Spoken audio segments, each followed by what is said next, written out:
It's May 24th, 2004. We're at Conseco Fieldhouse for Game 2 of the 2004 Eastern Conference Finals between the Indiana Pacers and the Detroit Pistons. There's 21 seconds left, Pistons are up by 2, but look at that. Reggie Miller is out ahead with nobody between him and the basket. So I think it's safe to assume Reggie's about to tie up this game. And you know what they say about assuming. It's always safe to assume. And nobody is an ass. Before we get ahead of ourselves, let's see what it took to get to this point. Let's rewind. You might note that Rick Carlisle is near the Pistons bench, but not on it. He coached the Pistons in 02 and 03, but now he's the Pacers coach, because the Pistons fired him, even though he was really good in Detroit.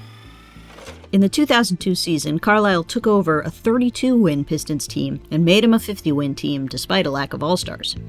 And that's not all. They won the division title, finished second in the East, and Carlisle was voted Coach of the Year. If a coach ever felt secure in his job, it would be Rick Carlisle in 2002. The next season, Carlisle's Pistons again won 50 games in the division title, and this time they were first in the East.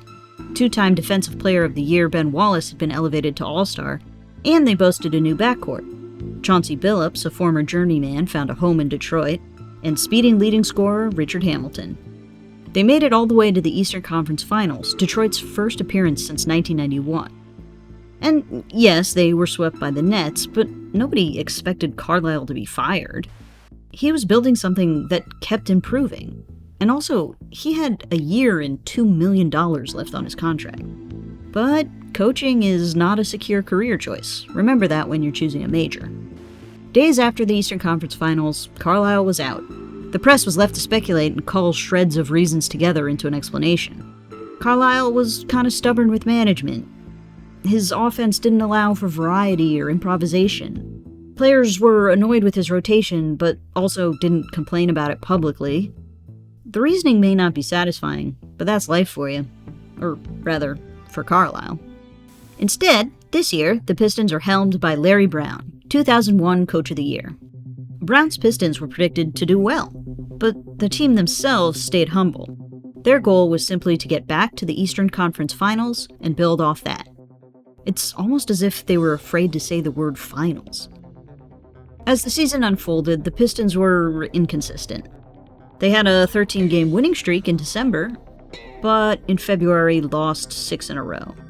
It didn't look like they were going to get to June, or maybe even not late May. Something had to change. Good thing it was before the trade deadline. The Portland Trail Blazers were fed up with their Jailblazers image and shipped bad boy Rasheed Wallace off to Atlanta. And Pistons president Joe Dumars pounced, orchestrating a 3-team deal for R. Wallace. With the addition, Detroit still wasn't saying finals, but they were thinking it. She'd slotted into Detroit perfectly. With him, the Pistons went 20-5 to close out the regular season. They were hot, but it was a little too late to catch Indiana, who took the 1 seed. Detroit battled through the playoffs, New Jersey took them to 7 games, and Detroit made it back to the Eastern Conference Finals. But once there, Detroit's missing piece went missing. Not to worry, after the game, Rasheed guaranteed the Pistons would win the next one. They will not win Game 2. And you heard that from me. Y'all print whatever the hell y'all want. Y'all put a front page, back page, middle of the page. They will not win Game 2. And after sleeping on that bold statement, he said it again before Game 2. No more to be said. We will win Game 2. Teammates have any reaction? We will win Game 2. His teammates weren't upset or even annoyed with him. This team tried humility. Now they were ready to be bold and brash. How's his guarantee going? Well, would be going a little bit better if this guy wasn't alone in the open court, huh? And I say this guy, but you probably recognize Reggie Miller because 1, he has a unique lankiness, and 2, he's been on the Pacers for 17 seasons. The Pacers' all-time leading scorer has had a lot of limited success. He played the hero in some of the most heroic late-game heroics ever heroiced. There was the time in the 1995 Eastern Conference Semis when he scored 8 points in 9 seconds to pull off a win. Then there was the 1998 Eastern Conference Finals. Miller hit a game winner with 0.7 seconds left, over Michael Jordan. Unbelievable! Before this year, Reggie Miller got to the conference finals 5 times, and the finals once. Wait, that sucks. And each year, the Pacers were legitimately competitive. Look, in '94, the Pacers lost the conference finals to the Knicks in 7 games. In '95, they lost to the Magic in 7 games. In '98, they lost to the Bulls in 7 games. In '99, they lost to the Knicks, this time in 6 games. Does that make it better? You were 2 victories away from the finals, not 1? Maybe that stings less? In 2000, the Pacers finally gained entry to the finals after defeating the Knicks in 6 games. It had been a hell of a journey, but at long last, they got the opportunity to compete for the most coveted trophy. I can't build it up. That's cruel. They lost to the Lakers in 6 games. Another close but no ring season for Miller and the Pacers. After the 2000 finals, Indiana dismantled their core and entered rebuilding mode. Reggie, however, decided to stick around and try to get back to the finals with the new iteration of the Pacers. This required the aging sharpshooter to step back and relinquish go-to guy status to the team's new young stars. Jermaine O'Neal, who has grown into Indiana's leading scorer and a 3-time All-Star, and Ron Artest, a versatile strongman who can be a bit of a hothead. In 2003, missed 12 games due to suspension. But with a new pledge to maturity, he's been cool, calm, collected, and real good this year.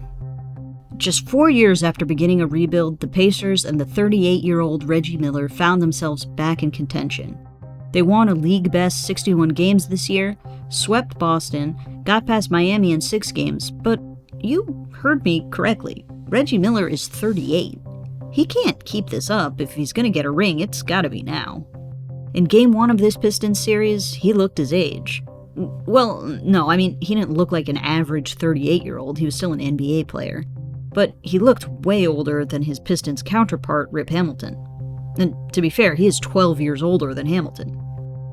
Miller was 0 for 6 from the field until the last 30 seconds of the game, when he turned to the camera, said, "I'm not washed up yet," and hit a game-sealing 3. He didn't really say that, but he kinda did. Know what I mean? I do have a real quote for you.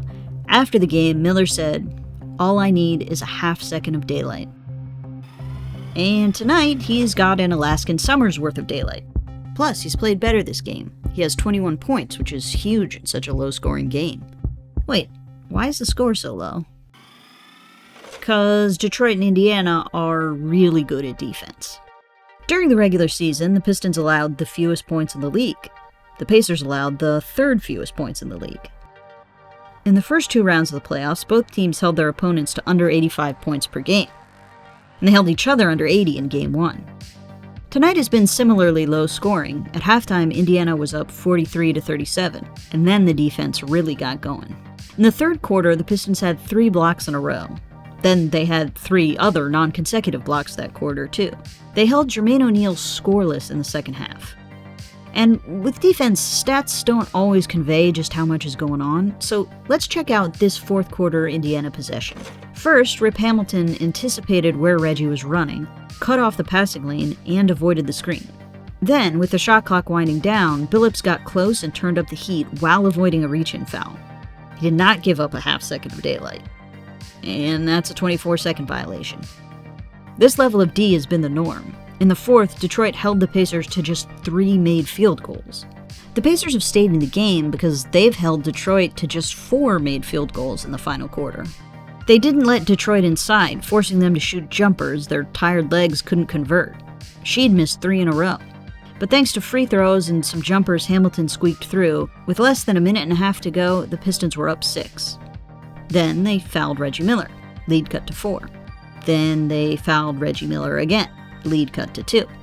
30 seconds left. Pistons ball, but defense wins games. Hamilton dished to Rasheed, who's finally open near the basket. Oh, no he's not. Jermaine O'Neal with the block. Billups chased it down, and with 4 on the shot clock, Jamal Tinsley stripped him, found the streaking Miller, and here we are. Reggie Miller is about to grab 2 easy points in a game where baskets are few and far between. He'll tie up the game and inch his way closer to what could be his final opportunity for a ring. Welcome to Wait, what the hell is that? Oh, it's the foot of Tayshaun Prince. The small forward was drafted 23rd overall by the Pistons in 2002. He did not see much action his rookie year. He spent 40 games on the bench. Carlisle did give him a bit of a chance, starting him for a small stretch in November, but Prince committed a cardinal sin against Carlisle. He missed an easy layup, then sulked while his man ran down the court and hit a three. Carlisle benched Prince for the fourth quarter, and after the game, he didn't call Prince out, but he lambasted the team's defensive effort. Prince didn't see much playing time after that. Oh, until the playoffs. Losing to the 8th seed, Carlisle was willing to try anything, so he turned to Prince. And Tayshaun didn't take his second chance lightly. He scored a career-high 15 points in Game 5. Then in Game 7, yes, this 1-seed, 8-seed series went to 7 games, Prince scored a new career high, while holding Tracy McGrady to just 21 points, which is pretty big considering McGrady scored over 40 in 2 other games in that series. Tayshaun was a bit of a hero in the following round, hitting clutch shots in 2 games to help Detroit escape the semis. He was quiet in the Eastern Conference Finals against New Jersey, but so was everyone. They were swept. And now, Carlisle's in Indiana, Brown's in Detroit, new coach, new rules. Prince was a starter this year. Tayshaun was inconsistent, but Brown forgave him. The guy played so little last year, he was basically a rookie. The only thing, the Pistons need Prince to play well if they want to win at all. Tayshaun's contributions are invaluable, and when he's a viable threat, it takes pressure off Billups and Hamilton. As Rip Hamilton put it, the Pistons are a much better team when Tayshaun stays aggressive. Good thing the near rookie had experience in at least one area, stepping up in the playoffs. Game 1, Round 1 against the Bucks, Prince scored 14 points, grabbed 11 boards, and had a team-high 4 blocks. Impressive, but it was the Eastern Conference semis against the Nets where Prince really stepped up. He scored 15 points in just 10 shots, but more than that, he showed impressive grit. He could get elbowed in the face on one end of the court, run back and score. He could take hard contact, spin with it, and get a bucket. He'd come a long way from giving up after a missed layup. But New Jersey wasn't about to let Prince dominate them. After Game 1, they focused defensive attention on him, which did allow Billups and Hamilton to get more opportunities, but it shut Prince down and shook his confidence. And I'm guessing his confidence was further shaken when everyone everywhere predicted Prince as the weak point in the Pistons-Pacers series. He was matched up against Ron Artest, who had 30 pounds on him, so what were people supposed to predict? In Game 1, Prince got on the board and even hit a late Game 3, but Artest scored 17 points. Detroit media wasn't impressed. Tayshaun hadn't been the aggressive playoff spark Detroit needed to survive. Tonight, he has just 5 points, but his defense has been messing with Ron Artest. He's blocked him 3 times and held him to 5 of 21, which has frustrated Artest out of his new mature role. Late in the fourth quarter, Artest actually gets the better of Prince, but his pent-up frustration still comes out in the form of quick double middle fingers to the ref. The broadcast didn't see that coming. And a few minutes later, here we are. Pistons up by 2, hoping to beat their former coach and make it further than they dared vocalize.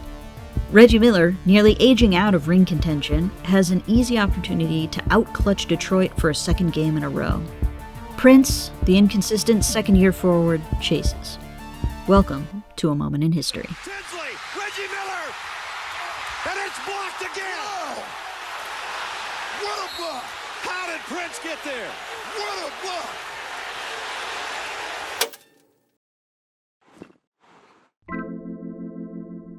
Then the Pistons made some free throws, the Pacers missed some threes, and the Pistons won the game, the series, and the NBA title. Not too bad. Thank you so much for watching, and give us a subscribe, why don't you? And check out these videos, why don't you? For Secret Base, I'm Clara Morris. Good night and good game.